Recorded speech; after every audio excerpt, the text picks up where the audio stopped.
दोस्तों, परम सुंदरी मूवी आखिरकार रिलीज हो गई है और सच कहूं तो इस फिल्म का इंतजार लोगों ने वैसे ही किया है जैसे ऑनलाइन ऑर्डर की डिलीवरी ट्रैक करते वक्त करते हैं। पर सवाल ये है कि क्या ये फिल्म सच में धमाका करने वाली है या फिर वैसे ही निकलने वाली है जैसे आप मैगी बनाने बैठे हो और अचानक से गैस खत्म हो जाए। ना मैगी बनी ना पेट भरा। तो चलिए खोलते हैं परम सुंदरी का पूरा पिटारा। फिल्म की कहानी परम नाम के एक लड़के से शुरू होती है। अब परम की जिंदगी का एक ही ड्रीम है, बिजनेस की दुनिया में बड़ा नाम करना। लेकिन दिक्कत ये है कि भाई साहब अब तक हर जगह ये सिर्फ और सिर्फ नाकाम ही साबित हुए हैं। जिस भी स्टार्टअप में इन्वेस्ट किया है सबके सब डूब गए हैं। इसके बाद फिर एंट्री होती है एक आदमी की जिसका रोल निभा रहे हैं अभिषेक बनर्जी। वो इस कहानी में एक इंटरेस्टिंग ट्विस्ट लेकर आते हैं। उनका मकसद है ऐप बनाना जिसके थ्रू सोलमेट मिल जाते हैं। बस यही आइडिया सुनते ही परम की आंखों में डॉलर के निशान चमकने लगते हैं। उसे लगता है कि ये फ्यूचर का सबसे बड़ा बिजनेस बनने वाला है। अब बिजनेस के लिए चाहिए होता है पैसा और इसके लिए परम पहुंच जाते हैं सीधा अपने पिताजी के पास और इनका किरदार निभा रहे हैं संजय कपूर। परम सीधा अपने पापा के पास जाता है और पापा सीधा पैसा तो देते नहीं है बल्कि एक शर्त लगा लेते हैं। कहते हैं बेटा, अगर तुझे इस ऐप के थ्रू अपनी सोलमेट मिल गई तभी मैं इस ऐप में इन्वेस्ट करूंगा। मतलब डील भी काफी इंटरेस्टिंग है और रिस्की भी।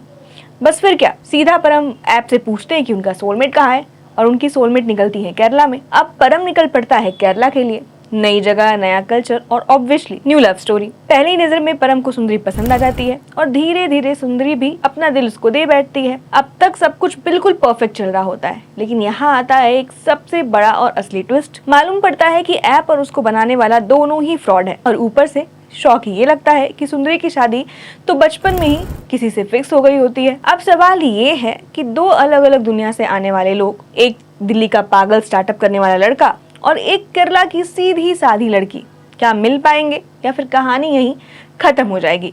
ये जानने के लिए आपको फिल्म थिएटर में देखनी पड़ेगी। डायरेक्शन की बात करें तो देखो, परम सुंदरी का डायरेक्शन किया है तुषार जलोटा ने। तुषार ने कहानी को एकदम हल्के फुल्के अंदाज में आप सबको दिखाने की कोशिश की है।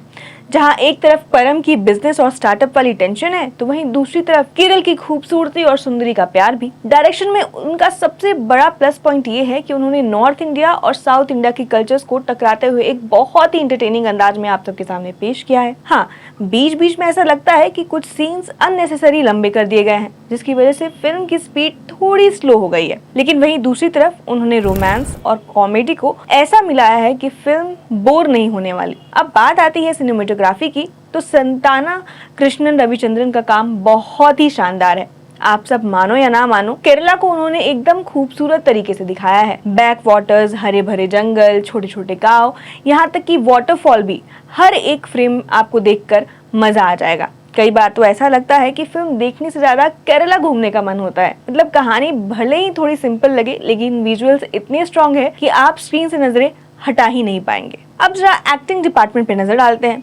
सबसे पहले आते हैं सिद्धार्थ मल्होत्रा पर। भाई, इसने फिल्म का आधा बोझ अपने कंधों पर उठा लिया है। स्टार्टअप वाला स्ट्रगल हो, पापा से पैसे के लिए इमोशनल ड्रामा करना हो या फिर सुंदरी को देखकर पहली नजर वाला प्यार, हर सीन में नेचुरली फिटेड लगते हैं। सिद्धार्थ की बॉडी लैंग्वेज और कॉमिक टाइमिंग भी बिल्कुल फिट बैठती है। ऑडियंस को वो रिलेटेबल लगते हैं, जैसे कोई अपना दोस्त जो बार बार स्टार्टअप में फेल होता है पर हार नहीं मानता। बात जानवी की कपूर की करें तो सच बताएं तो उनकी एंट्री से फिल्म एक अलग चमक उठती है।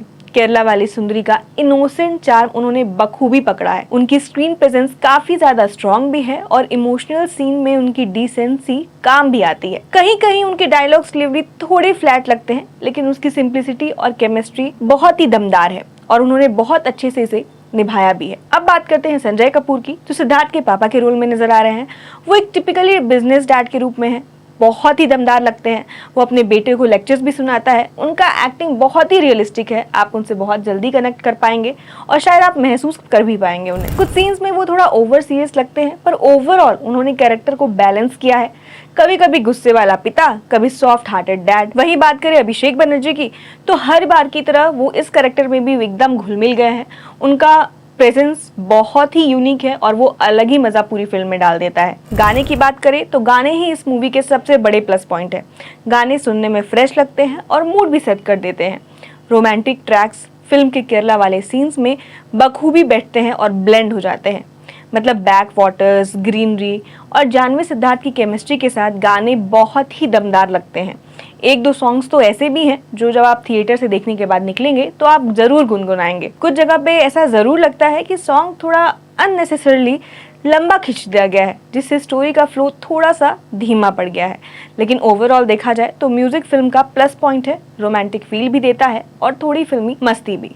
अब आते हैं सबसे इम्पोर्टेंट टॉपिक पे कि मूवी आखिरकार है कैसी। तो दोस्तों, फिल्म की लोकेशन काफी बेहतरीन है और ये फिल्म देखने के बाद आपका ध्यान इसी चीज पर सबसे पहले जाएगा, क्योंकि कहानी में कुछ भी ऐसा नया नहीं है जो आपने पहले कभी देखा ना हो। फिल्म को देखकर आपको यही लगेगा कि पुरानी खिचड़ी को नए तड़के के साथ आप सबके सामने परोस दिया गया है। कुल मिलाकर दोस्तों, परम सुंदरी जैसी फिल्म का टेस्ट हमने पहले भी कई बार चख लिया है। मतलब अगर ये फिल्म ना भी बनती तो दुनिया में कुछ रुकने वाला नहीं था, क्योंकि इसमें ऐसा कुछ नया नहीं है जो दिमाग पर छाप छोड़ दे। हाँ, लास्ट में फिल्म एक मैसेज देने की कोशिश जरूर करता है कि टेक्नोलॉजी और एल्गोरिदम के चक्कर में मत पड़ो, दिल की सुनना जरूरी है। और भाई साहब, सबसे बड़ा फैसला लाइफ पार्टनर चुनने का वक्त हमेशा दिल से लेना चाहिए, ना ही ऐप्स के थ्रू।